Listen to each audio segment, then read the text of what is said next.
How are you?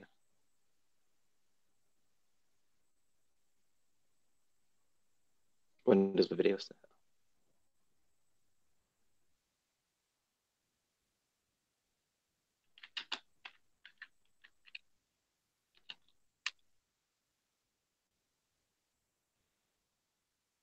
Give me that like. I'm putting my like on it.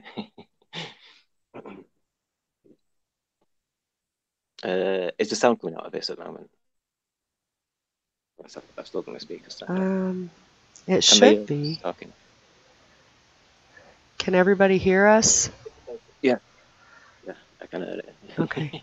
Oh, awesome. Good. So, as long as everybody can hear us, I haven't started the video yet. That's what I was thinking. Yeah. Okay. All right. So, hello, and we're going to play a video. I have Levkungfu Shaolin with me, and we're going to do a bit of talking. We're going to be doing a bit of talking about the mind, and we'll watch this little video, and then we'll just discuss different ways that we can tap into our mind. So here we go. So today let's talk about our conscious and unconscious mind. So conscious is to be aware, intentional, and responsive. Unconscious, on the other hand, refers to being unaware or performing something without doing it, almost automatic. The conscious is not aware of the presence of the unconscious mind. However, the unconscious mind is very aware of the conscious mind. The conscious mind is logical and rational. It reacts to different situations in life. However, our emotions are being credited with the unconscious mind. So, what is our unconscious mind capable of? For me, the subject has fascinated me since a very early teenage. So, let's just get into it. One, it operates the physical body. Next, after a connection with the divine, our unconscious remembers everything. It stores emotions in our physical bodies. It also maintains genealogical instincts. It creates and maintains for repeat patterns. The unconscious uses metaphors, imagery, and symbols. It also direction for the conscious mind. It accepts the information literally and personally and does not process negative comments. So let's just look at a couple tests and show a few things that our unconscious mind can do. Some people swear that if they want to wake up at 6 a.m., they just bang their head on the pillow 6 times before they go to sleep. Sounds crazy, right? Well, maybe not. A study from 1999 shows that it comes down to some nifty unconscious processing. So, for 3 nights, a team at the University of Lübeck in Germany put 15 volunteers to bed at night. The team told participants that they wake them up at 9 a.m. and did, or told them they would wake them up at 9 a.m. but actually woke them up at 6. And the rest of the group told them they would wake them up at 6 a.m. and they did wake them up at 6 a.m. So the last group that woke up when they were going to wake up had a measure rise in the stress hormone. Started about 4:30 in the morning peaked about 6 a.m. The people that were woke up unexpectedly had no spike. The unconscious mind, the researchers concluded, can not only keep track of time while we sleep, but also can set a biological alarm clock to jumpstart the waking process. The pillow ritual might help set the alarm. Again, it could just be the fact that we think about it before we go to sleep.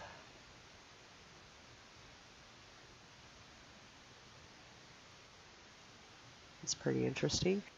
So, a Canadian researcher devised a clever experiment to test out Canadian children who had been adopted from China.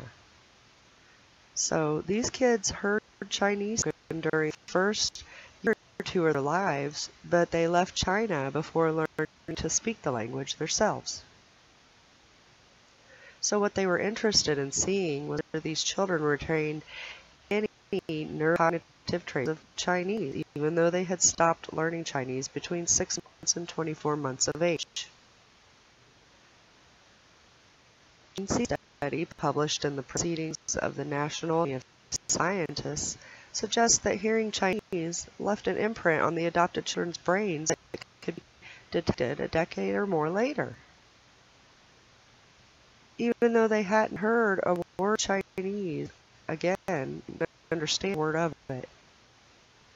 So they performed a MRI and showed that the kids who learned Chinese as a native language growing up in Canada, they used the sphere of their brain to process the sounds. It's interesting because that's the brain that typically handles language.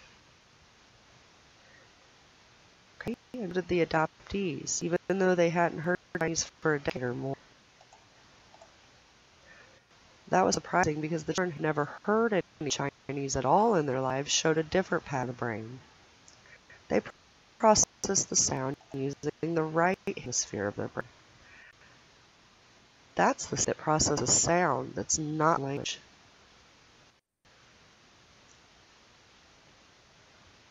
So, what about the dream state? From preparing mentally, controlling your environment, to dreaming itself, you can take steps to influence the nature of your dreams. First, think about what you want to dream ahead of time. Second, remind yourself you want to influence your dreams before bed. Always make sure you get an adequate amount of sleep each night. It's vital to controlling the direction of your dreams.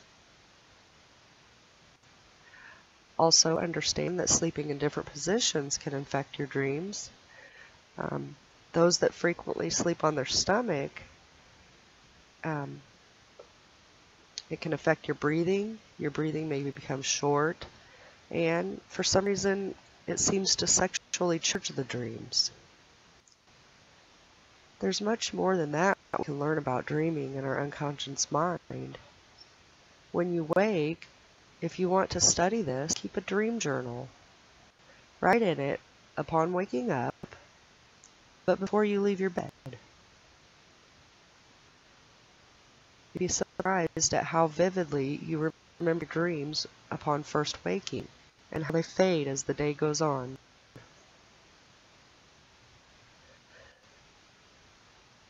So, if we can use the unconscious mind more consciously, my question becomes, can we create the realities we want and influence our world for the better? Also, can we connect to others no matter how much time and space separates us? It seems to me this subject is now called New Age stuff, but I'm sure this was the first age stuff. This is the original stuff. Our mind and its powers, perhaps, were the original way of communicating.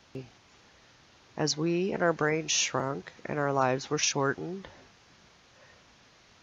and the more we've been lied to on such a mass scale, beyond most comprehension abilities, we've lost touch how to tap into the unconscious mind and the powers that lie there. I think it's time to reconnect to ourselves and our source. So, how do we do that? Well, today I got Levkungfu Shaolin as a guest, and he's going to go over some different ways that we can achieve this. So here we go.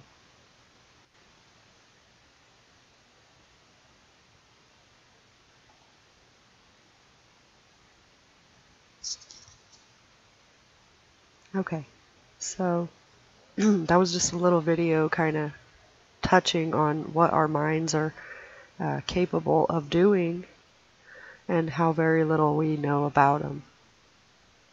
Yeah, that was just a little.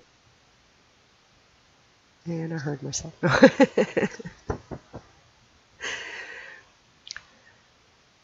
Yeah, I'm mute with anything now. So what I wanted to talk about was, some different techniques that you've talked about privately, how we can tap into this unconscious, subconscious mind that basically runs most of our body and holds all of our information that we don't reach on a normal basis. Yeah, I used to practice a lot when I was younger and stuff. And connecting to conscience, it led to a lot of cognitive dissonance. I mean, you see a lot of, it's quite exciting and really cool to open your third eye and stuff, but also, like flat Earth, um, that sets off cognitive dissonance, that disbelief in, it's actually real or whatever and stuff like. It can be quite a shock, like, but I mean, it comes on okay, but the more you do it, the more intense it'll get and stuff like. And I kind of feel that I've left it a long time, and I've researched and looked around, and got into kung fu and stuff like that. And I keep finding different things which come together towards it. Like in kung fu, they describe you to be like a fuse between heaven and earth. So you've got your positive and negative there and stuff like that. Everything in reality is based on that same thing. Like they've got the yin yang to describe that, and that's supposed to be like the shape of chi. So you've got your positive yin yang, your day, night, man, woman, hot and cold, all these kind of things and stuff like. Um, Another way of looking at that is like you've got the sun and the moon. The sun is masculine, like a tiger is masculine, and the opposite of tiger will be a dragon. A dragon is like mythical, so that is also the feminine. So the drag with a tiger being real and stuff like, you can accept that in a way, that difference in that positive and negative aspect of things. Um, and so I think I don't know, it's a way of seeing things and stuff like. Another thing with being a fuse is kind of like even in like spiritual terms and stuff like they always describe you to like have this like a cord coming from your crown chakra going straight up, um, which is the same in kung fu as well. So like where your feet are, that's like grounding into the energy and and it's kind of flowing all through in that kind of way. Um, so so yeah, I don't know. It's I kind of regret not keeping up to it. Really, I wish I'd stayed in it and put up with it all and stuff like that. But I don't know. Kind of life were different, and this is how it's gone anyway. So, but I know it works though. So rather than boasting what it was like or whatever and stuff like that, I'd rather teach it to people, and then they can experience it for themselves. I'm much more interested in hearing other people's stories and stuff like. There are people online, I mean, doing videos and stuff which both love and light, and they've told stories and techniques which are very similar to mine as well, kind of thing. Um, I also kind of feel like I was being taught like from like another dimension or whatever kind of thing, however you want to describe it. Um, excuse me. Um, Now, when I was doing it years ago, when I was like 16-year-old, I remember having this dream. I talked about this on other channels and stuff like, but it was like I'd gone to this like it was like an hotel or a disused hotel, we're always iron framing, and excuse me. All this iron framing, and it was like you had to climb up it, and were like this little hole kind of thing in wall, and you climb through there or crawl through either, and you could see like all pond water on the bottom. Floor was sloped towards windows and stuff. Like the window were like halfway up the wall, but the water used to meet there. You could see where it used to be and stuff like. Um, I remember going in there and seeing like the white out sky kind of thing and stuff like. Um, it kind of, I don't know, it looked like winter maybe. Um, but in 2014, I kind of like got back into things and decided to quit fluoride and stuff. I had another dream in like the same place, but this time all the wire framework and stuff like it were covered in vines and leafy type stuff and that, and you could easily walk across it. You know, there were no worry about your feet slipping through or all that kind of thing. We're all um, dense and easy to walk on.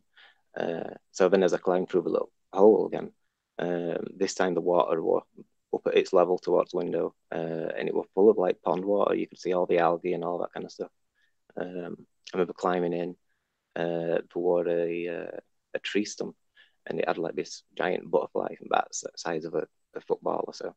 I put my hand near it, but it didn't, you know, fret or out like that kind of thing. It just kind of stayed where it was. Um, so anyway, I walked around and stuff like that, going towards the window, the water's kind of coming up to my chest or whatever and stuff like. And I heard a noise behind me, you know, the water moving and stuff. As I turned around, there was someone there, and she had like these weird large eyes kind of thing, like they look like frog's eyes. I remember like the white of the eye were kind of yellowish and were kind of a goldish look to the large irises and stuff like that. They weren't perfectly round either, but like a little bit kind of cut out in a sense. Um, and her skin were different as well, like similar to frog skin as well, but more pale kind of. But the texture of frog skin and stuff like. And she came in for a kiss kind of thing. You know what I mean? I wasn't sure what we're going off with, but she ended up pulling away, and I figured she was trying to tell me something. So when she went back in, we were like underwater again and stuff kind of thing, and it was like I figured it out. She was trying to teach me how to be psychic. Um, so it was shortly after that oh no, straight after that kind of thing, it seemed to like send me into some sort of astral projection type of dream or whatever and stuff, or like flying through all these different ruins of cities and stuff kind of thing. Like, um, you know, it's difficult to say whether it's a dream or whatever and stuff like that. But interesting, you know what I mean? It's fascinating and I think it's undoubtable, really. You know, once you have these experiences yourself, then you kind of think, well, that is significantly different to a dream, you know. So, so it is interesting in those kind of ways. Um, uh, and not long after that, I made the train meditation.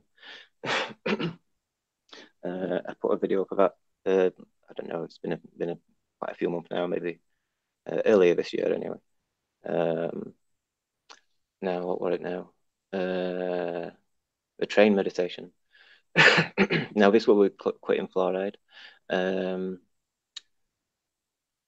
Now with fluoride, you look into that and your pineal gland, you see that it's got an iris. It contains water. Assuming that the iris is the thing which you know, which is how you see things in your mind. Um, you know, your memories, your dreams, when you daydream, all these kind of things. Um, that's you're seeing it through there. Um, so so I think so. So it must be like refracting the water or something. So it's kind of creating light in your mind somehow, so you can see these images or whatever. I don't know how it's doing it really, but um, it's a good enough assumption in them kind of ways. So what we do is we try to exercise it. So you can think of a still image, but it's not enough because I mean we do that all day anyway. If I say what did you have for dinner, you can see that food in your mind and stuff suddenly, but it's just a still image and stuff like. If you daydream, that is doing more moving images and stuff like. Um, but then like to control it and turn it into a meditation and to exercise that function, then I figured this train meditation. So I created a still image of a train in my mind, and I've done it in a tunnel, so there's less light to process. Now you've got the lights on in trains, so you've got the lights going through windows, the headlights, all that kind of stuff, and most of that is making the rest of this train in silhouette. You know, there's bits of light catching and stuff. Um, and quite often when you try to visualize stuff in your mind, like this, like the first image of the train, it might not be as good as you wanted it to, like a child drawing or so, you know. Um, so you know, you kind of work on it. Once you got us, because eventually, once you start trying to picture it and stuff like that, you'll eventually go into a kind of a daydream mode where you actually see it in like a daydream. You'll see that back at train and it'll look perfect. In that moment, you've kind of got it. So once you've done that, then you look down to the ground and you see like the tracks. Now, what we want to do is build this peripheral vision. So when we're looking at the train, we're going to have all the outside moving and stuff like that. So we need to create the outside as well. So we look down, we look at the tracks, and we see how the light would shimmer on the tracks and stuff like. And then now the wooden parts that tracks are strobe, and then you've got the pebble, how the light and dark and stuff like. And now most of it you can get it to like repeat, like the shimmering and stuff like that. You can get that as a repeating motion in your mind. Same with the strobing. It's really easy to get that to repeat in your mind and stuff like. You spend a moment just trying to gather all that, and then you look to the side. You see walls. You got different types of walls, brick walls. Sometimes you get bulkheads. Sometimes there's lights and little sign or graffiti or whatever and stuff like. Sometimes it's kind of like a rubblish kind of wall where you've got like abstract light and dark and stuff like that, and that's quite easy to repeat in your mind as well. So again, you gather it up and stuff like, and you've got the ceiling. You've got mostly it's dark. Sometimes you get a light, a bit of a bulkhead coming past and stuff like that. So that's quite easy as well. And then you know, go over to the other side, visualize the wall, and, you know, get it all in order and stuff, and you come back to the bottom, so you can see it in the tracks. Come back to train. Once you come back to train, you'll have to re-visualize it because you spent all your time visualizing everything which has been around it. Now, when you visualize the train, um, and you get that back in order, look back down and back onto the tracks, and now repeat that process of trying to gather all the peripheral vision again. So then you go down to the ground, the sides, the ceiling again, and then back up to the train. Now you're back onto the train, and again you'll have to re-visualize it and stuff like I say, once you get it into that daydream mode, you're fully there in that moment and in that daydream aspect of it and stuff. So once you've got your peripheral vision moving as well, then you can move around a little bit. Like you can move to the side of train so you can see where you're going. Um, and then once you're in that state, you need to keep going with it. You need to make sure that you maintain that level. So it's like once you are there, then that's kind of you put a timer on then, and you at least 15 minutes. You can go as long as you want, you know what I mean? But I'm quite sure in 15 minutes you'll released enough serotonin, DMT, or whatever and stuff kind of thing to start having kind of a psychedelic experience. But within that 15 minutes, you can keep it interesting. You can do things to change it and stuff. So you can see the track moving. Like if it's going to turn a corner, it'll be moving around, and then you'll catch up to that corner eventually, become part of it, and then it'll straighten off or whatever and stuff. You can go past subway stations. They'll be all lit up. You've got your pillars and stuff like that kind of thing. People stood about or whatever. Go past or whatever and stuff like. Um, and just keep rolling with it. But one of the things that you need to do is like with any meditation, it's supposed to be achieving bliss. So knowing that you're doing something which is to like connect with like that love and light frequency, you need to be that as well. So you need to really enjoy what you're doing, put loads of pleasure into what like connecting to God or however you want to call it and stuff like. Then that really makes it work and stuff like. So like I said, like putting the time and keeping going with it. You should have experiences with it. I kind of think you'd be able to do it even if you were using fluoride, because when I'd done it, I'd not been quit fluoride very long, weeks if that. Um, yeah, it really works. So I hope people try it. That's Are you still awesome. there, one? Yeah. No, I was listening. Yeah. I was just waiting. Okay. So when I learned about this kind of stuff, I studied Wiccan, so I came at it a different direction, I guess. I was kind of raised in church, but um, I really leaned towards the Wiccan side of life. My mom read tarot cards sort of when I grew up, so I think that opened my mind to um, a deeper side of spirituality. And when I came into it as a young teen, going into my adulthood, I don't think that I grasped how how powerful it was until I messed around and tried some things on my own, and they worked. And in a way, it had to be lessons learned, because if you don't know what you're doing or how to control the energy that we have inside of us, sometimes you can accidentally do the wrong thing. You can kind of make people do things that you want them to do, but it might not be the choice they made. So in a way, I think that's taking away free will. So I had a real hard time with it at first. My mind was selfish.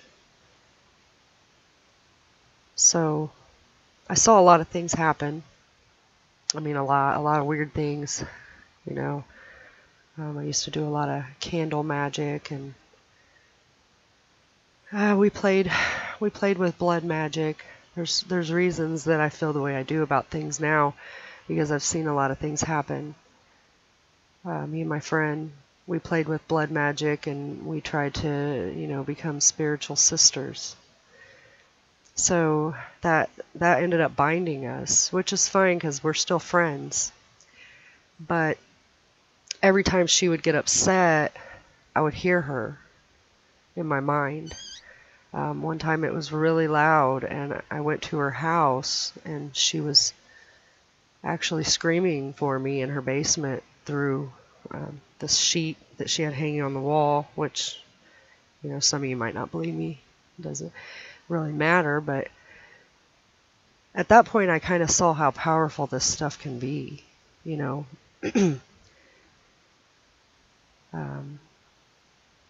Then I started to read more, because my young mind, I wanted to do. I didn't want to learn and read, which was important to do, to actually read all the words in the books so you could get an understanding of outcomes and what could happen and stuff like that. That's when I got into, chakras and meditation and taking care of my body and my mind so that my spirit could be healthy. And I learned at that time I had a lot of negativity inside of me. I learned that from trying to cleanse my chakras. I used a simple technique I read out of one of my Living Wicca books. Scott Cunningham was the author. I really, really enjoyed him. He definitely had more of a male aspect going into the duality, so I also followed a lady called Silver Ravenwolf for the female aspect. The duality is important, I learned. Just like you were saying, we have to have our yin yang, it's inside of all of us. And I've hit low points in my life, and I'll tell you, the learning how to meditate at a young age was very helpful for those low points. I could go into my mind and cleanse the negativity out of me. I would also go into a meditative state. And when I was younger, it was really easy for me to get into a meditative state. And I would, almost hear things, people that I loved that maybe aren't here anymore, telling me that I was important when I hit these low states. So definitely cutting out on fluoride and eating healthy and exercising and taking care of our bodies helps us connect to our unconscious and our spiritual side. Learning, reading.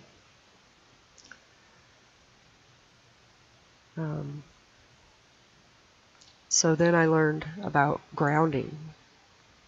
So I grounded myself for many years, actually.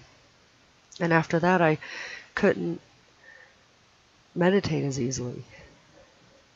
So it felt like every time I tried, and it still kind of holds true until recently, because I quit for a long time actually, but I just would go down this tunnel and I couldn't leave the tunnel. And that's kind of how it was when I met you guys. I never, I kind of stopped for years though. I didn't really try, but when I tried again, I was still in the tunnel. It's like the longest tunnel in the world. I couldn't get through it. But I did get out of the tunnel recently. I also haven't grounded myself. I'm not saying that they're connected, but I felt like maybe when I grounded myself so often and so much that I literally grounded myself to this world. When I did get out of the tunnel, I saw this really old set of white stone stairs. So I went up them, and I got to the top, and there was an opening, and I still haven't went inside.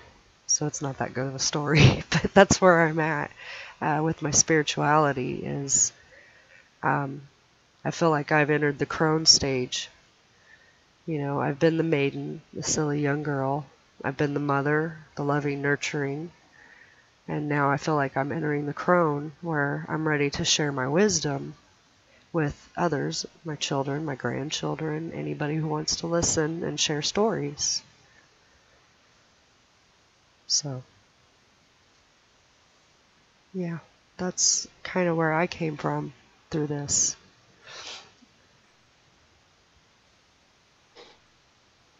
Yeah.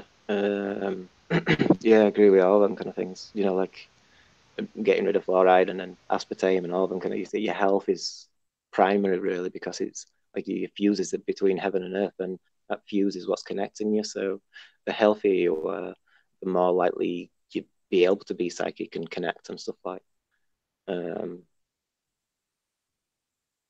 uh, and also like with a tunnel kind of thing, it's kind of like when I did it years ago, it gave me a lot of premonition type stuff. And I kind of felt like I saw like this flat Earth agenda or whatever and stuff like, which has triggered me, and it's brought. Well, I kind of woke up just before, and then flat Earth came, and it's like, oh, I don't know, what I mean? It kind of hit me in a way, and I kind of felt like this must be the time when we're coming back together, or because it's like the premonitions were suggesting that there were more of us which knew about this kind of stuff. Um, and then would meet each other, and I don't know what we were going to do and stuff like it. Were part of premonitions were showing earthquakes and floods and all these kind of things and stuff. But I kind of thought I was going to have to help people in that kind of way. You know what I mean? Like disaster scenarios and stuff like that. But as I come through, I kind of think it's more to do with teaching what we know. Like you say, it's we've gone through those experiences kind of thing. Like myself, I've kind of been looking for a teacher, which is why I've gone through different martial arts and all those kind of things and stuff like. I found kung fu, and that goes into your chakras, and I've developed acupuncture and all sorts of stuff in the medical side of things and stuff like. Um, so like a lot of cultures do look into this and take it seriously. Um, and it's like in Western world, it's so suppressed. And if you talk about ghosts or spiritual things and stuff like that, a lot of people make fun of it and stuff like. Um, because people, it's unheard of. It's like, talking about flat Earth before flat Earth came about and stuff like that. And then you'd be completely repulsed by the idea because you think, oh, it's ridiculous, hocus pocus, or such things and stuff like. Um, but there's a lot in it as well. I try to be careful. I don't want to go into anything negative and stuff like. I used to do tarot reading myself and stuff like, and I kind of think maybe the premonition type stuff came from there, or I don't know.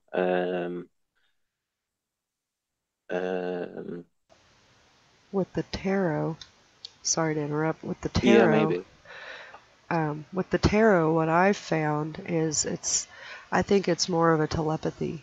I would feel things when I read tarot cards. My friend, she would see things and get serious effects from it. One time I saw her read someone's cards and she couldn't breathe and she felt like her throat was being pushed on, like she was almost couldn't catch her breath. It was, and then we'll come to find out the girl that she was reading, her boyfriend would beat her up and choke her. I think that it's inside of all of us. That's just my opinion, and we don't know how to tap it because, well, over here, what you call the Western world, we are suppressed. We are taught specific things, basically, and we're taught really by our media and generations that some topics are taboo, stupid, lies. They make fun of it, they poke fun of it. The people like me who wanted to study other things were basically outcast, during school and stuff. We didn't fit into the mainstream crowds. Oh, they want you to be. No, they didn't want us up front, believe that. But, sorry to interrupt.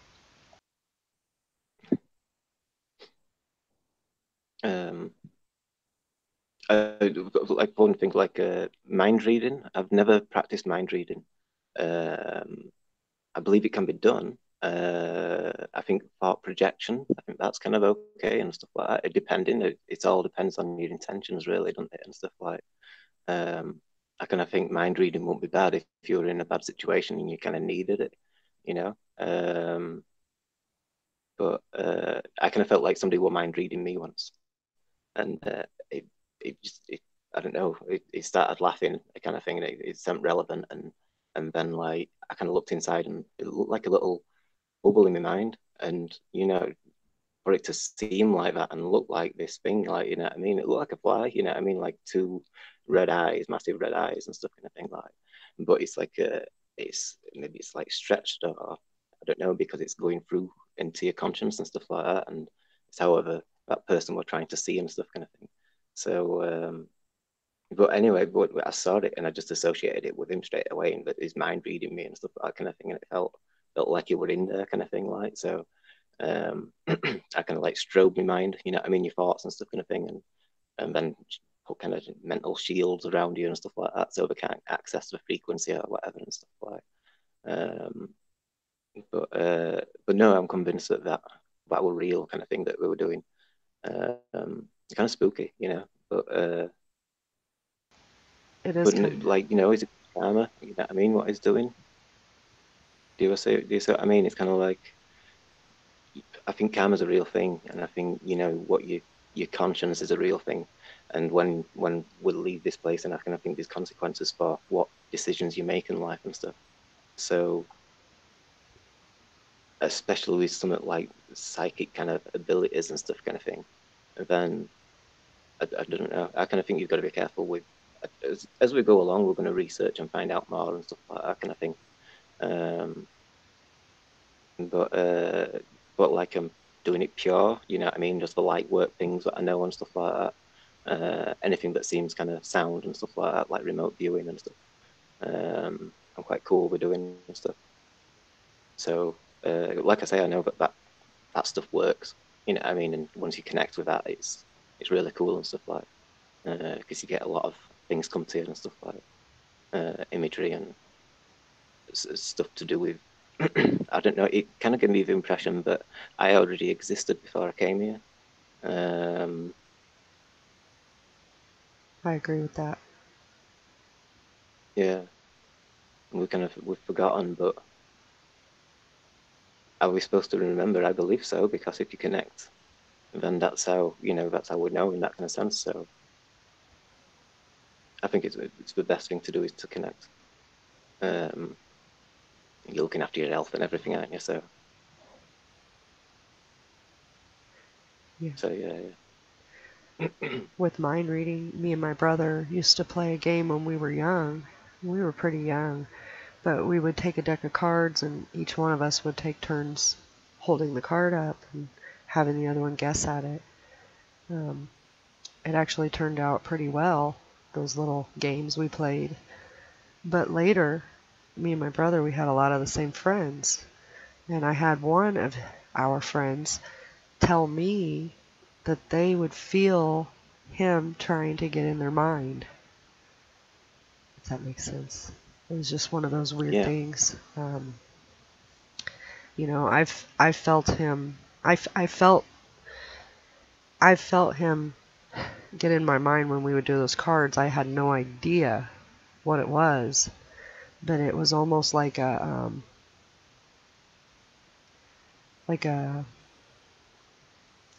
like a buzzing. I felt invaded, if that can make sense.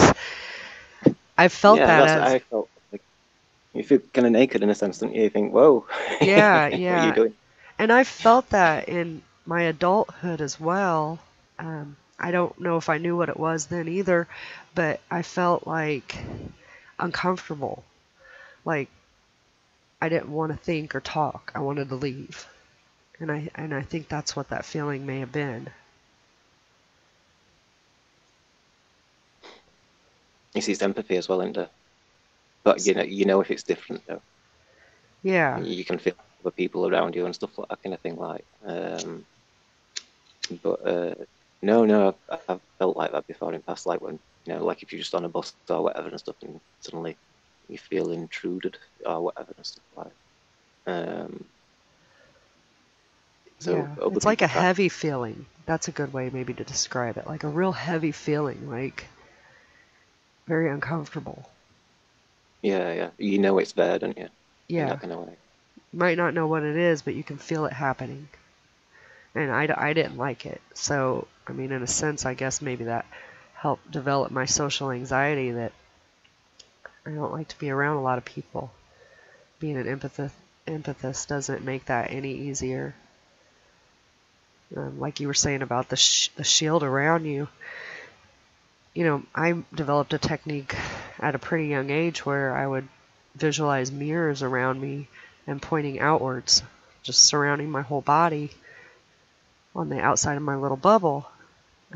I didn't want people to come into my space mentally or physically, and I would prefer to just repel them off and their feelings and stay away from me because I don't want everyone else around me to affect me, if that makes sense. Yeah, yeah, yeah. I spent a lot of time drawing, so even like whilst I was amongst people and stuff like that, I'd always be drawing or whatever and stuff like. You can like focus into that and listen at the same time and stuff like, and join in, you know what I mean, and stuff like. Um, sorry, I've got a lot of them. um, but it develops your focus again there as well, um, and that's to do with your right hemisphere as well, isn't it? Which is a thing that I noticed. Like in Wing Chun, they use an exercise called Chi So, and you've got one hand on each opponent's arm. So as one person moves and reacts to the other person's movement, you're always feeling it. So you're using both arms, and that's activating both sides of your brain. So it's making it work, aligned with each other and stuff. Um, so I think that's one of the things which makes I don't know those kinds of kung fu specifically more better at disciplining people. Um, I don't mean like discipline, like in a military term. It's more, uh, doing things properly in your life and stuff like that. I was going to say about that. Like the Egyptians used to write with the left hand, and as they got across the page, they changed hand and go into the right hand, which is another thing where they used to use both hands and stuff. Um, which is exercising both sides of your brain. Also going to say about that. I passed that on to my Oh yeah. granddaughter, by the way. I know you had mentioned that in a private chat, and I told her because she said she could write with her left hand. And I said, "Are you right-handed or left-handed?" And she said, "Right." And I was like, "Well, make sure you write with both hands." And she's like, "Why?" And I told her, she's only 6, but I was like, "Well, you'll be smarter." So she's like, "Okay, I'm going to." Yeah, that's cool. Is that? Yeah, I think it'll make a difference. Um, There's another thing I want to talk about with all these kind of things and stuff like I kind of think connecting to conscience and opening your chakras and making them stronger and bigger and all that kind of stuff like uh, it may make you more highlighted on the astral plane maybe. Um, I don't know, like um, I remember once it was like a, I don't know, like a demonic attack or whatever and stuff like a weird dream and stuff like that kind of thing. And then I started to get these weird buzzing noises in my ears and stuff like. Um, but what you find is that it's like they try to psychologically annoy you or whatever and stuff like. Um, they tend to, put a lot of strain into your brain and stuff like. So you kind of get frustrated at anything really, really easily and stuff like. Now it'll make you frown in a way and stuff like that. And if you're frowning, your eyes are looking up generally. You know what I mean? You tend if you're frowning, your head's down, and that makes you look up in a sense because your eyes are still horizontal or whatever.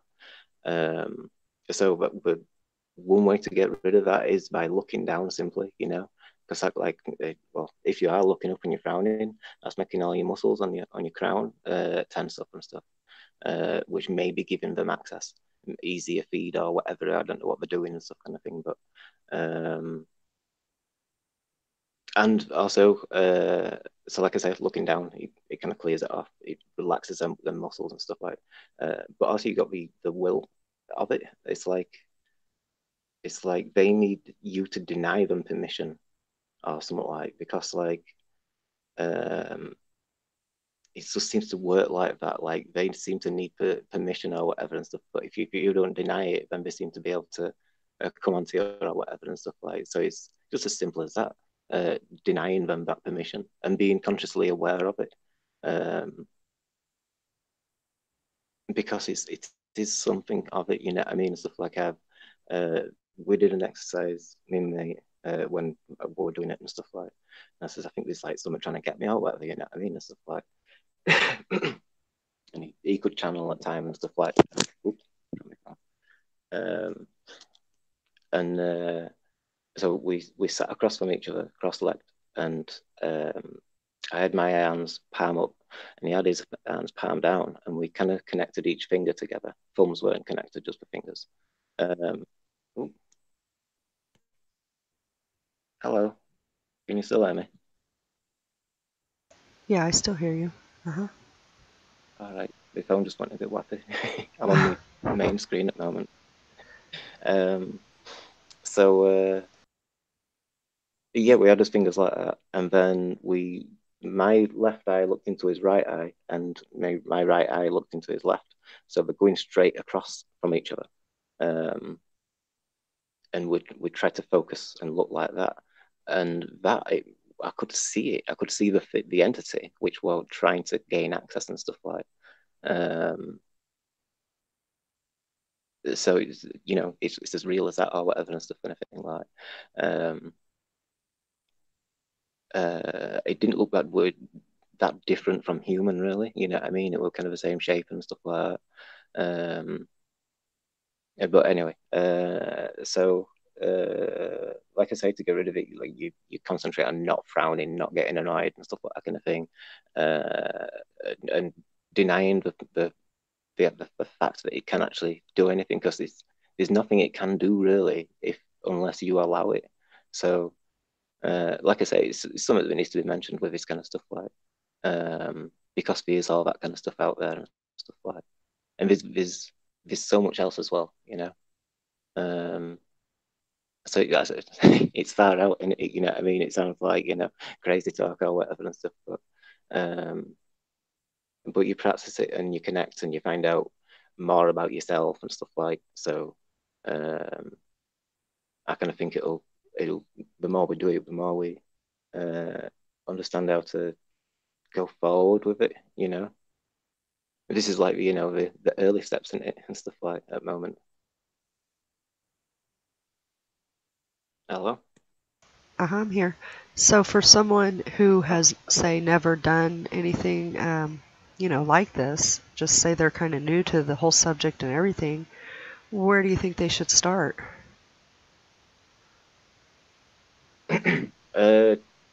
Light work, the stuff which I'm teaching, do a lot, and I'm wanting to go live with it and stuff like. I'm doing it now as well in that kind of sense. Like I said, the train meditation, that connects you in. I don't know, you used to have dreams from that, and it gives you, I don't know, a DMT release, and you start to trip out and see.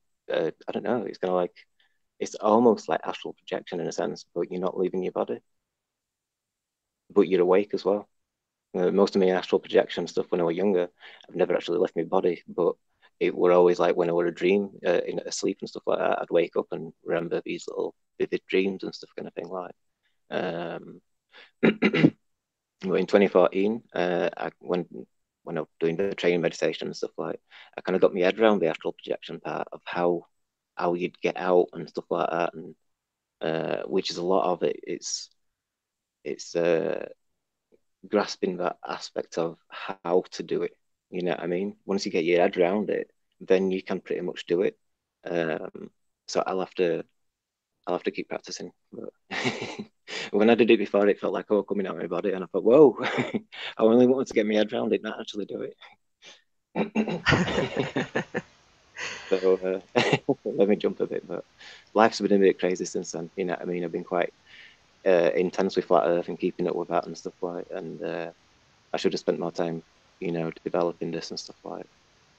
But you know, we're doing it now, aren't we? So it's all good.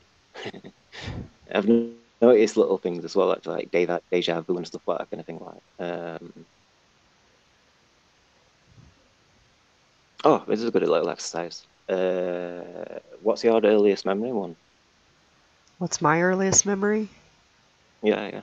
I remember standing by a door, and we had a banister, and there were 2 or 3 stairs that led down into, I think, a living room.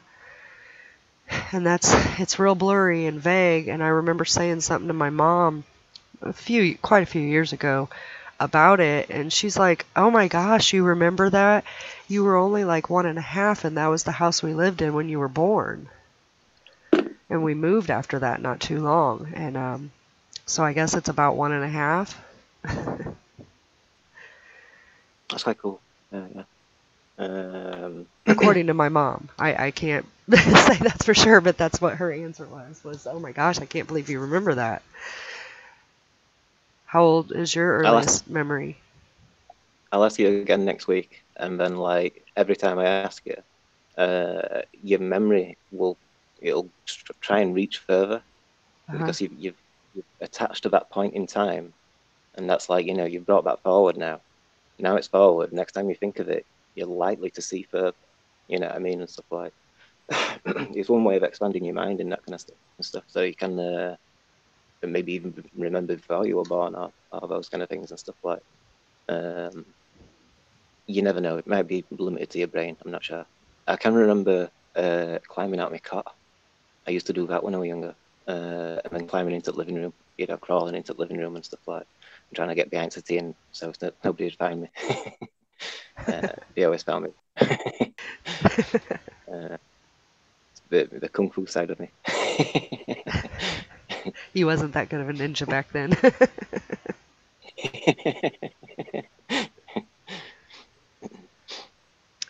So what do you think about past lives and remembering those? Do you think that we should? Well, first of all, do you think that we reincarnate? And the second part of it would be, do you think that we are supposed to remember them? And if we don't remember them, why do you think we don't remember them? I know it's a big question. I have glimpses that come to me, and it's kind of vivid. It's kind of like it makes me think like that as well. Um, but how do I know that's not just on collective conscience that I'm picking up in a way? That's the thing that confuses me. I kind of think, is that like somebody that exists, or is it me in a past life? You know what I mean, and stuff like. Um, That's how I feel about it. I've seen glimpses. Um, I saw them before I had this reading done, and then I ended up having this reading done where he went through some of my past lives, and it was just weird because the things he was saying was the things I had seen. So then it makes you wonder, is it real? And was that me? Or is it still some kind of telepathy where these people can pick up on what you've already thought? If that makes sense. yeah, that makes sense as well. Because that's like remote viewing in a sense. And it's like sometimes when we're remote viewing, I kind of think like I'm remote viewing the other people that are remote viewing. Like when we all get a ship or a boat or an airplane or whatever and stuff like. Exactly. But it's not that. Right. It's not even the target, but that's what we all say it is. So. But then again, you have to wonder, say at the time that the person may have focused on something and maybe not the target, what if they were focusing on a ship or a tower? And we just happen to be viewing it at that time. Because what made like what Mel were doing, like she was watching those eagles and with that like exactly. tent-shaped camera being wanted and stuff like, and I kept seeing that. So I kind of think, I was connecting to what she was seeing, you know what I mean? But so I kind of think we need to do it when they're projecting. It's like Sandra's doing it now, so tomorrow I'll get her to project and stuff like that. I'll go and hang out and so everybody can have a go. And I think that's the best time to try it. Like in general and stuff like that, I think we're just going to pick up all sorts of stuff. We'll be picking up what they have for dinner and stuff like that, and it's not the target and stuff. So, but it's all trial and error as well, isn't it? You know, we'll pick up different techniques and try different things, see how it goes. Yeah. Oh, what were your questions? Because we're talking about past lives, aren't we? Yeah, that's okay. We can talk about whatever. The past lives just kind of get me because, like you said, I see flashes too, and they feel familiar. But again, how do we know? There's no way to prove if that is really was us, or if we're just seeing something that's happening now, or maybe we're just getting a glimpse of an old memory that we don't know is even there. You know, even from our childhood, and we've distorted it. Yeah, I see what you mean. Yeah, yeah. Like I could have seen something on TV, you know what I mean, and stuff like. But no, it doesn't add up to pass it off as something else kind of thing. As it seems like the original thing, and I don't know. I also think the more we practice, the more clear stuff, things like this will come as well. Especially when you talk about it and stuff like. Um, Not too much because you don't want to develop your own pictures, do you? Right. But it just comes out, doesn't it? Rather than you thinking and stuff like that. You're best off like you can discuss it, but then like forget about it. Don't develop it in your mind and stuff like. Let it come on its own because that's how it came in the first place. And like with the light work exercises, the train meditation is one which sets off DMT and stuff, but rest of them don't do that, but doing them kind of tunes you up and stuff like so. It's the in between times, like it's like you're sat chilled out or whatever. You've been thinking about something, you finish that thought, and then your mind's about to go into the next thought, and then something comes just before that thought comes, like, and you pick it up then, don't you, and stuff like. Sometimes it's quite psychedelic, So what do you think about like crystals and using their energy to enhance each chakra? I totally agree. You can feel the frequency of them, so and the more you use them, the more you can feel it as well. I think it's quite significant, but there are some people which don't seem to be able to feel it or they deny it. I mean, I don't know why, because it's not like it don't prove any religion or anything, does it? It just says that there's like a frequency coming off these rocks. But that frequency, it affects your light body, doesn't it? So when I kind of use a clear quartz or a rose quartz and stuff like, or you get different colored crystals for different colored chakras and stuff like. But your clear quartz is sound and stuff like. And I tend to use like a clockwise circle around my chakras and try to basically like massaging them. Um, just a moment, a minute maybe, something like that, over each chakra. Um, I'll just lay down with them, you know what I mean, and stuff like. Uh, it does work in ways and stuff like, because it's like sorting the light part of your body rather than physical. So it's letting that part work better, which will fix things better. You know what I mean? Makes things work better and stuff like. Um, it's basically having a good wire in it. You know what I mean, to your computer or whatever and stuff like that. It's like if the power plug's not plugged in properly, it's getting some power, but it's not getting it all. So once we're connected, we're getting us full power. Then we're accessing that other side of your brain and stuff like. I'm curious to like how much of that brain um, isn't used, and how much can we get it to be used? That difference and stuff like another half of it, or could we get it all working? I wonder that too. I wonder, we know that the poisons they're giving us are calcifying our pineal gland. So decalcifying is huge. And,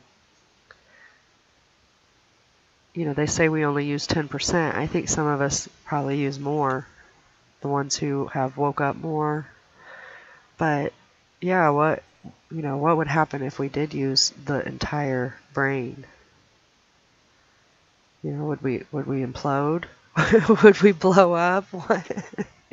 Too much energy. But the crystals though are they're huge amplifiers of energy. So, and I can feel them vibrate too, and I can feel if that crystal, I guess, is supposed to be for me. I have several that I own. I've been given gifts of crystals, which I believe those are definitely supposed to be mine because they were given to me. Why would it be given to me if it wasn't supposed to be mine? But I want to go through real fast. So if you want to activate or intensify your crown chakra, you should use like an amethyst, a diamond, clear crystals, quartzes. For your third eye, amethyst will work, or you can get the black obsidian. For your throat, aquamarine and lapis lazuli is the good crystals to use. For your heart, green calcite, jade, and rose quartz connect to your heart chakra. For your solar plex, topaz is good, which that's my stone because I'm a Scorpio. And it's kind of amazing because that is my stone, and I'm for my birth sign, and my big thing is my solar plex. I feel danger in my solar plex. I feel fluttery and excitement when something big or good is about to happen, come my way, that's going to affect me. For your sacral chakra, it is the citrine, coral, and the moonstone. And for your root chakra, the black tourmaline and the bloodstone and a tiger's eye crystals are all good to help activate and strengthen those guys up. Sorry, I just wanted to throw that in there while we had the crystal subject going on. Yeah, it's cool, is it? Yeah. I used to have a big book on it, but I've not got it anymore. I'm gutted.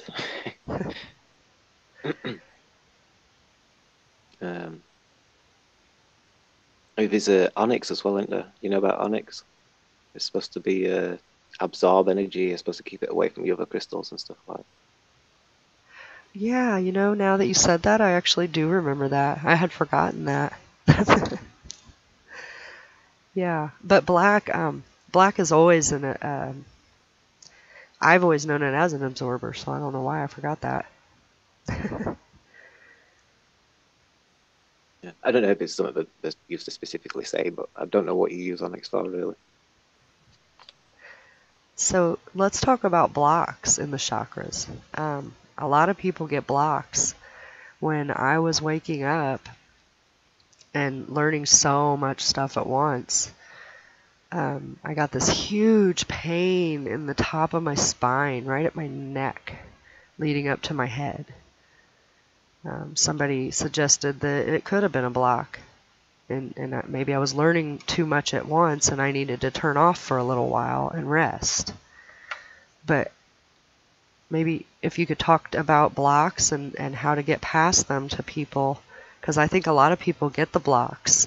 They're learning so much at once and their energies are rising, the oils are rising, and we hit a point where, for whatever reason, it blocks. It could be in the middle of your back, it could be, in between your shoulder blades, it could be by your neck, headaches could be in your head one. But how do you get past that? And how does it feel? Usually, Just so people, because they might not know that the feelings the feelings that they're feeling are a block in their chakras. So I guess the question would be, how do you know that you have a block, and how do you get past it? um, uh, getting used to using and being aware of your chakras it lets you know that there's something wrong or not and stuff like that. And you can feel it normally and without having that kind of knowledge and stuff kind of thing, but you don't relate it to it. You just relate it to your physical symptoms and stuff like so like I tend to if I'm going into that kind of stage, then I do the crystal massage thing, go over my chakras with that and stuff like that tends to clean and clear them. But generally, looking after yourself, eating healthily, exercise, stretching, all them kind of things and stuff like. Um, you don't need to overdo it, you know what I mean, and stuff like. Like it's like when somebody's driving a car and you get knots in your muscles and stuff like that. Whatever job it might be, which is causing knots in your muscles and your shoulders or wherever it is and stuff. And that's like a blockage and stuff, and it's causing cheese getting caught and stuff like that. So your muscles are wanting to stay tense, you know what I mean? And you can't relax that particular individual muscle at that point and stuff like. So that's because of the chi blocking up and stuff because you've held it there for so long. In the same sense, if you make a fist and you hold it right tight, that's the chi energy building up and bouncing around and stuff like that. And if you do that all day, then you get nitrogen buildup in between your joints and stuff. Um, like in Kung Fu, they're doing exercise where they kind of pull their hand back and round and contort the muscle at the same time and twist it and then they snap it and then you get all this cracking in between the joints and stuff like. The Bruce Lee does it and it's more like it's portrayed wrong because it's done in a movie and it's made it look cocky or whatever and stuff. But you know, he shows his fist and you can hear all knuckles cracking and stuff like that. That's supposed to be the nitrogen build-up popping and stuff like that from his exercise. Um, so, like I said, it's trying not to be. It's being sitting in uncomfortable positions, doing repetitive things, going to cause these kind of build-ups and stuff like. Um, so it's being free in that kind of sense, isn't it? Another way of getting rid of knots and stuff kind of thing is to lay on the ground, let your bones take the weight, so you'll relax your muscles and stuff. And you can truly relax in a way. So it kind of lets some muscles go and stuff like that. Roll around like that as well, so you can let your body fall into the positions as you go around and stuff. It just seems to get rid of it, you know. Another thing to talk about is taking your shoes off and going outside, don't we? For the positive, negative ions and stuff. I imagine that helps and stuff. I did it a bit in summer. Not in winter. I live in the centre of town as well, so.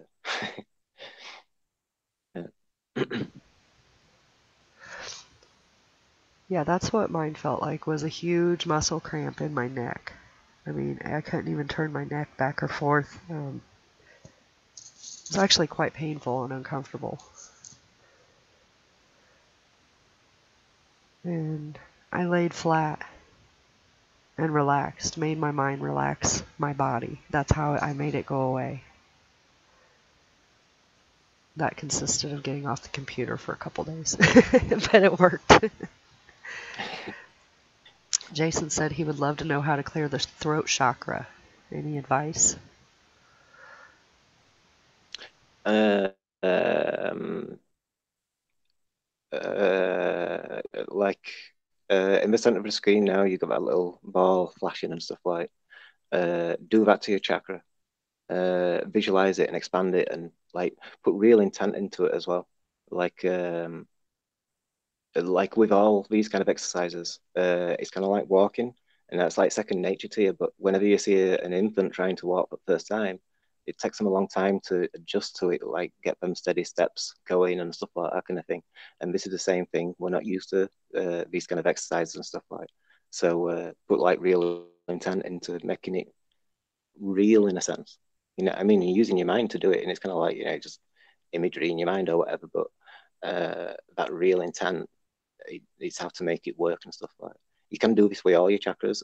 It's one of the exercises which I kind of teach and stuff like. I mainly do it from like the heart or the in between the heart and solar plexus. You've got like dantians as well. That kind of you've got your three dantians. One kind of goes around your head, one goes around your chest, and one goes around your stomach. And they're like the energy reservoirs. Dantian's a Chinese term for it. So it's like all this energy from your chakras and stuff kind of thing. It can build up in these areas and stuff like. So I go from like the middle dantian, and I expand like a sun, and I make it grow and get right hot and intense. Um, and more dense. You know, I mean, as I'm expanding it, I'm going to make it stronger and stronger, more powerful and stuff like. And then I'll shrink it and make it more. You know, everything that I'm shrinking, I'm not making anything less. In a sense, I'm making it more dense and hotter as I do it. And at the same time, I'm increasing the heat as well.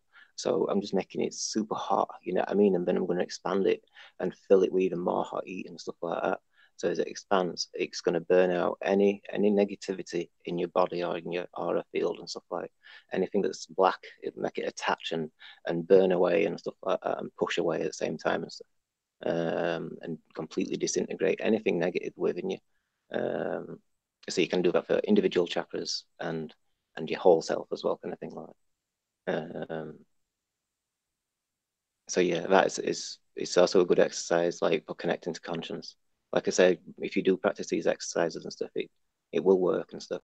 Um, and it is cool. It's cool. Like, but yeah. I have a similar exercise that I practiced for a long time, and it was I would visualize a very bright, warm light, so the heat's still there, but I would start it at the top of my head and visualize it rolling down through each chakra, and the white light would absorb the negativity, any darkness, out, into the white light, and I would visualize it coming out of my body, like through my fingertips. So the dark and negative, the stuff that's holding me back, I would actually visualize it leaving my body. Whether or not it helped me physically or not, it did mentally, it did spiritually, and I felt really good and refreshed when I would get up from doing something like that.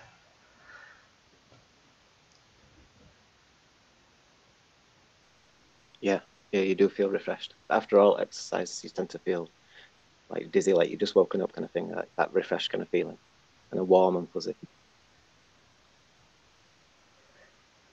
Yeah. Jennifer said that she has researched crystals recently, and I think that's really cool, Jennifer. Crystals are huge. They can transfer energy very, very easily and for long distances. So I was saying in the chat, each crystal I've ever gotten or received, I always like to charge it with my own energy. That way, it's kind of a connection with the crystal. To do that, you hold the crystal in both hands, and from the middle of your core, you feel an energy kind of build and rise. And then as it rises, you feel it kind of move through your body and out through your arms and out of your fingertips into the crystal. Every time I ever did that, at that point, the crystal vibration picked up noticeably for me. I could feel its energy. I could feel myself connect to the crystal. I know that sounds weird. Crystals are just stones, but are they? We don't know. We're not taught these kind of things. I'm sure they're more.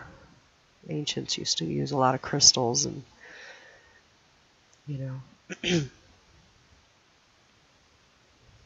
if I show you some like there's some channels like showing you some like ancient structures and stuff kind of thing where they've got giant, well, quite large crystals, or where crystals used to be sometimes as well. So and I'm sure they're like saying it's used for things like communication or something like that, or um, I'll have to research it. I can't remember what was said. But but no, I like crystals. Good.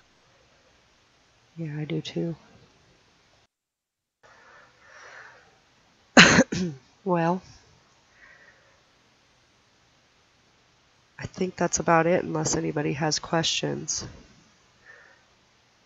We've been on more over an hour. I want to keep it about an hour each one we do this. I would like to do it more if you're up for it. Yeah. I've got maths to teach and stuff kind of thing. Like, yeah, I was going to say, you say you're looking for a teacher, but in my opinion, you are the teacher. That's the way I see it. I've life trying to figure it out and all them kind of things. Like it's like a connected, and then it's like I don't know anything, you know what I mean? So I bought like a dictionary and the book of the world and stuff like that kind of thing. Like, and that's got like all history and everything, Sumerians and everything and stuff like. I've not read it. I've read bits. I've done loads of research and collecting things and stuff like. But it's amazing because the more you read about them and the old ways, they all knew this. Anywhere from ancient Europe and Egypt and Native Americans and, Chinese, anywhere you read, they speak of the chakras. They speak of our energy. They speak of connecting to our self and unconscious mind,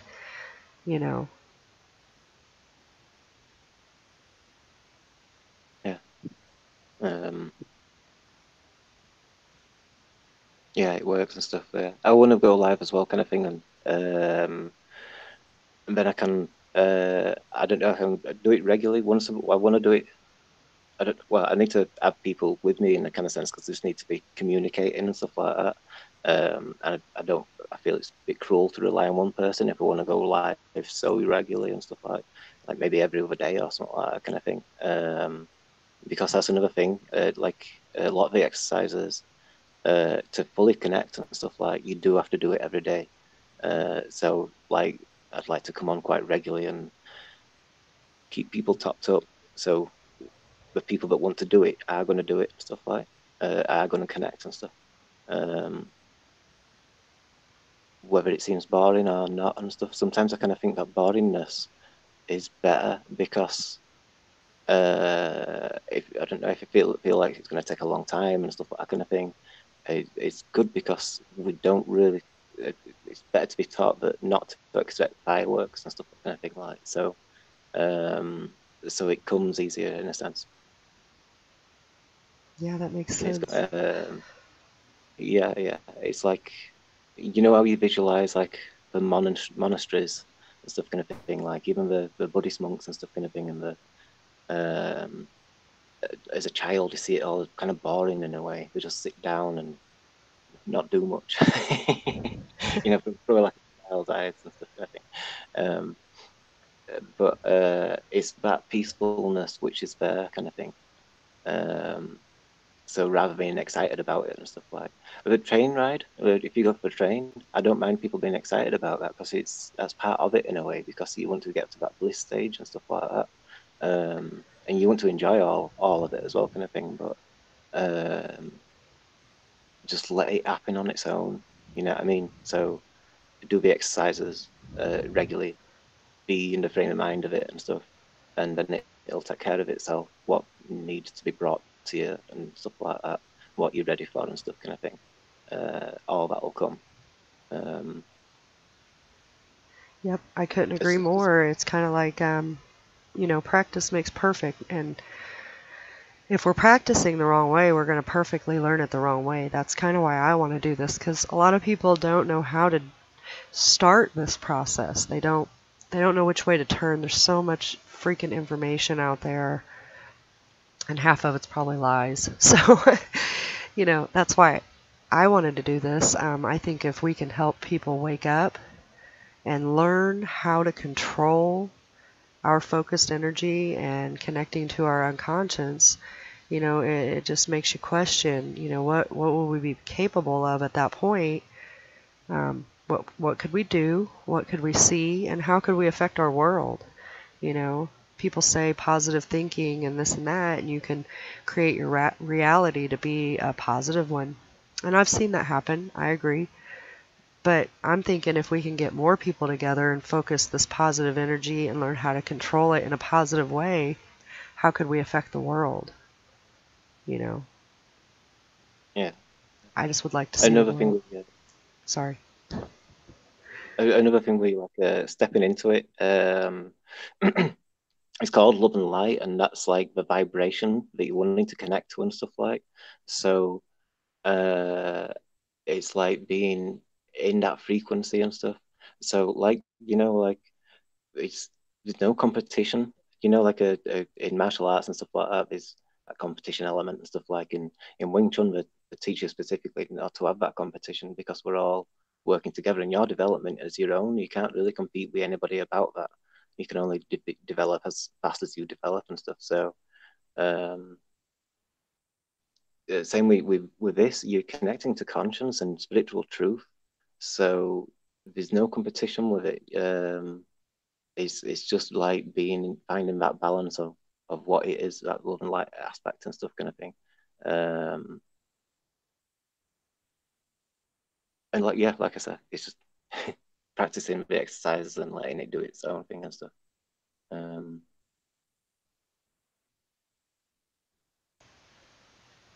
Yeah.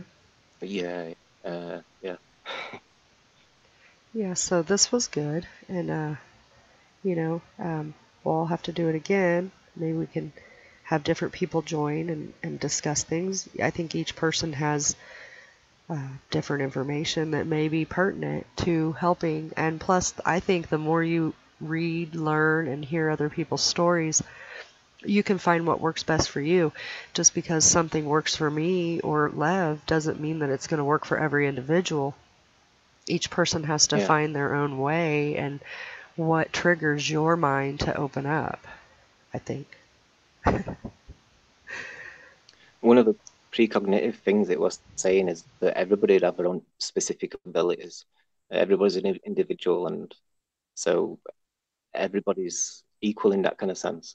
So everybody, as they grow and develop and stuff like that, that's what I'm so looking forward to, what everybody else will be able to do and stuff like. I don't know what it means. You know what I mean? I don't know how far that goes, really. I know visually, opening your third eye and stuff like that, and seeing other entities and stuff kind of thing, that's awesome, is that kind of thing. Mind-blowing.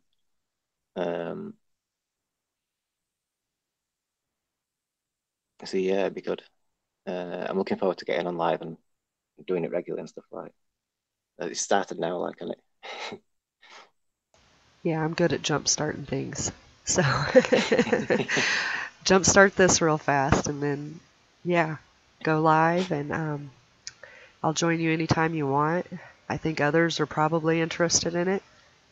You know, I just don't think that a lot of people know how to do these exercises, or maybe they don't have the quiet to concentrate. When my kids were younger, I had to lock myself in my bedroom and put all the furniture in front of the door to make sure that they didn't break in the door and come in and bother me. So finding quiet time was very difficult when you have a house full of children or, just a lot of stuff. So I think this is a good thing, and if anybody doesn't care for it, they don't have to join, Yeah. Anyone in it? Yeah. So. All right, well, I think I'm going to wrap it up for now, but I'm going to thank everybody for coming. And I thought it was very interesting, and I learned a lot. Again, I always do when I talk to you, so that's the point, is share the knowledge. So. Yeah, I've learned a lot from yourself as well, and everybody in group, really. And even, all the flat earth community, and I don't know, everybody on the internet, really, everybody gives you all this information and stuff, and it's ace, isn't it? Yeah, and you can piece through it and figure out, what connects with you and how does it work for you. That's what I've done over the years. I've read tons of stuff too. That's why I was saying, some of it might not be accurate, but hey, if it works for the individual and you're getting results, that's all. That's the important part. So. Yeah.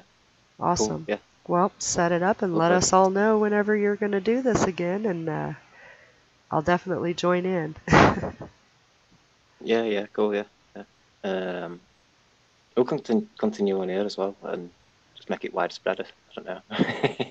Yeah. Because it gets it out there. I'd rather get it out there more than just being secluded to one place. Whatever stuff, right. So. Or when you stream, we can always stream your stream, because OBS allows us to do that. So if you're streaming on your channel, I can stream your stream on my channel, and we can spread it around. Yeah, I'm up with that, yeah. So, all right, everybody have a great day, and thank you. Yeah, thank